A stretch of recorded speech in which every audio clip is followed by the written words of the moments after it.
आज हम रक्षाबंधन पर निबंध लेखन सीखेंगे, ठीक है? Yes ma'am. अब ये देखिए, कुछ दिन में रक्षाबंधन का त्योहार आने वाला है। सभी बच्चों ने रक्षाबंधन की तैयारियां भी शुरू कर दी होंगी। कर दी है ना शुरू? Yes ma'am. आप लोग राखी खरीदने जाते होंगे, नए नए कपड़े खरीदते होंगे। रक्षाबंधन के दिन या उससे एक दिन पहले आप मिठाइयाँ खरीदोगे, ठीक है, एक दूसरे के घर जाओगे। तो रक्षाबंधन का जो त्योहार होता है वो हमारा एक प्रमुख त्योहार है।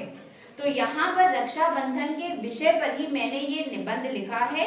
आप चाहो तो निबंध को अनुच्छेद में भी लिख सकते हो या पॉइंट वाइज भी लिख सकते हो। यहाँ ग्रीन बोर्ड पर मैंने पॉइंट वाइज लिखा है। मैं एक एक करके पॉइंट पढ़ूंगी और आपको बताती जाऊंगी।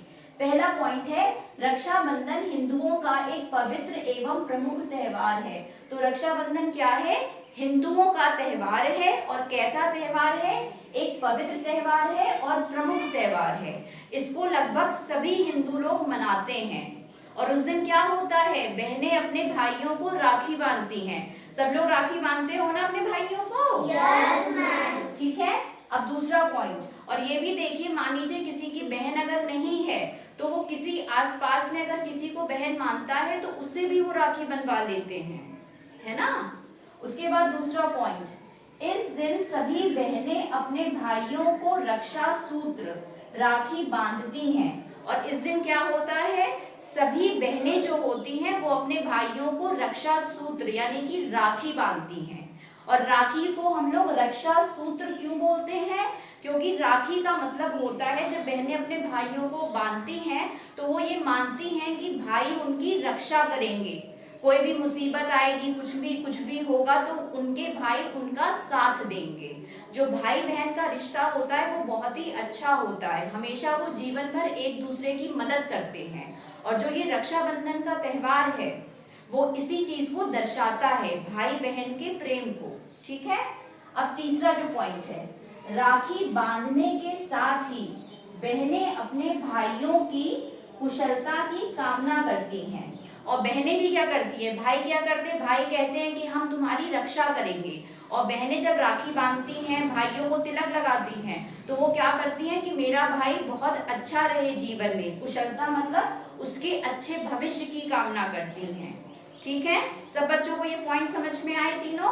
Yes ma'am. ठीक है। अब हम लोग दूसरी साइड आते हैं। चौथा पॉइंट, इस दिन विभिन्न प्रकार के पकवान बनाए जाते हैं। तो देखिए, जब भी कोई त्योहार होता है हम लोग बहुत अच्छे अच्छे खाने की चीजें बनाते हैं। तो रक्षाबंधन पर भी बहुत सारे अच्छे अच्छे पकवान बनाए जाते हैं। इस दिन मिठाइयों और राखी की दुकानों पर भीड़ लगी रहती है। और इस दिन क्या होता है? सभी लोग रक्षाबंधन में अपने भाइयों को मिठाई खिलाते हैं, ठीक है। तो इसीलिए जो मिठाइयों की दुकान होती है और जो राखी की दुकान होती है वहां पे भीड़ लग जाती है, क्योंकि सभी को मिठाई खरीदनी होती है, सभी को राखी खरीदनी होती है। बहनें अपने भाइयों के माथे पर तिलक लगाकर रक्षा सूत्र बांधती हैं। तो बहनें क्या करती हैं? माथे पर तिलक लगाती हैं। सब लोग तिलक लगाते हो ना? पता तो होगा रक्षाबंधन कैसे मनाते हो। तो जो बहनें होती हैं वो अपने भाइयों के माथे पे तिलक लगाती हैं और फिर उनको रक्षा सूत्र बांधती हैं, फिर उनको मिठाई खिलाती हैं।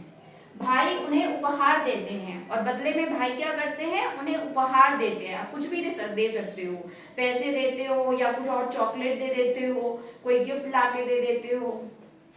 इस दिन सभी लोग नए नए कपड़े पहनते हैं। और क्योंकि ये त्योहार है, त्योहार हम लोग बहुत अच्छे से मनाते हैं, तो इस दिन सब लोग नए नए कपड़े भी पहनते हैं।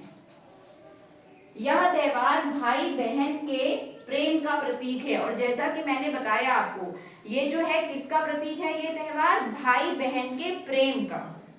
सब बच्चों को समझ में आया रक्षाबंधन पर निबंध? Yes ma'am. तो सभी बच्चे इसको अपनी नोटबुक्स में नोट कर लीजिए, फिर इसके आगे मैं आपको और बताऊंगी।